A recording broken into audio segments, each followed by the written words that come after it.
तो आक्रमक आंदोलन आज जिल्हा परिषदला करण्यात आलं. काय पार्श्वभूमी आणि काय म्हणता? मागच्या जवळपास 2024 पासून परभणी जिल्ह्यामधील मानवत, सेलू, पाथरी, पालम या जिल्ह्यांमध्ये, सोनपेठ, मानवत या तालुक्यांमध्ये जो काही गर्भावस्थेमध्ये महिलांसाठी शासनाने मानव विकास मिशन योजना राबवलेली आहे, त्याच्यामध्ये लाखो कोट्यवधी रुपयांचा अपहार स्थानिक मेडिकल ऑफिसर आणि THO यांनी केलेला आहे. तालुका वैद्यकीय अधिकारी यांनी संगनमत करून आपण पाहू शकता की लाखो रुपयांचा निधी जो आहे मानव विकास मिशनच्या कॅम्पवरचा असेल, शिबिराचा खर्च असेल, इंधन असेल. आज तुम्ही सांगा, मला 1.25 महिन्याचं बालक खुर्चीवर बसून जेवलंय असं दाखवलंय. आणि जिल्ह्याचा आपण जर बघितला की गर्भावस्थेमध्ये महिलांचा मृत्यूदर आणि बालमाता मृत्यूदर हा अत्यंत चिंताजनक आहे. आणि याकडं आम्ही मानव विकास मिशन आयुक्तालयाकडे, विभागीय आयुक्तांकडे ज्यावेळी तक्रार केली 2024 मध्ये, त्यावेळी त्यांनी माननीय मुख्य कार्यकारी अधिकारी जिल्हा परिषद परभणी यांना तात्काळ विशेष समिती नेमून कॅफो, डिप्टी कॅफो यांनी जो अहवाल दिलेला आहे, चौकशी अहवाल, तो मागच्या 11 महिन्यापासून CO मॅडम अर्जदार आहे ना, त्याने आम्हाला देखील देत नाहीत आणि जनतेत देखील तो प्रसारित करत नाहीत. नेमकी याची काय भूमिका आहे? CO मॅडम कुठल्या राजकीय दबावात आहेत की कुठल्या एखाद्या विशिष्ट दबावात आहेत जेणेकरून त्या हा अहवाल अर्जदाराला देत नाही?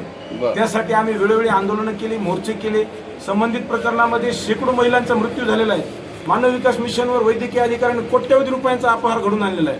मग मॅडम कारवाई का करत नसतील हे आम्हा कार्यकर्त्यांना पडलेला संभ्रम आहे. म्हणून आज अशा पद्धतीने आम्ही मागच्या 8 दिवसापूर्वी आम्हाला पत्र दिलं, 7 दिवसामध्ये आम्ही माहिती देऊ. आजचा 13वा दिवस आहे, आमच्याकडे कुठलाही आदेश मॅडमचा अधिकृत आला नाही.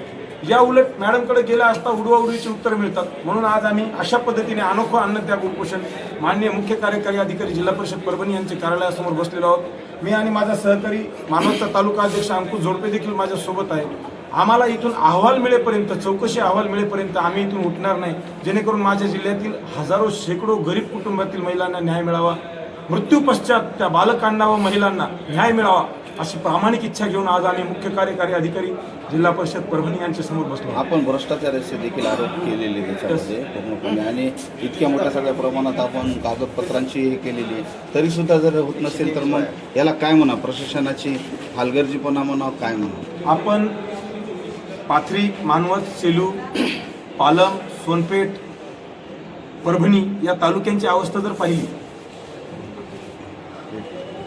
आपण परभणी, पालम, सोनपेठ, पाथरी, मानवत या तालुक्यांची जर अवस्था पाहिली तर शेकडो महिलांचा गर्भावस्थेत मृत्यू झालेला आहे. एकीकडे शासन कोट्यवधी रुपये गर्भवती महिलांच्या कॅम्पवर खर्च करते आणि दुसरीकडे महिलांचा दगावण्याचा रेट देखील वाढत आहे, तो प्रमाण देखील वाढत आहे.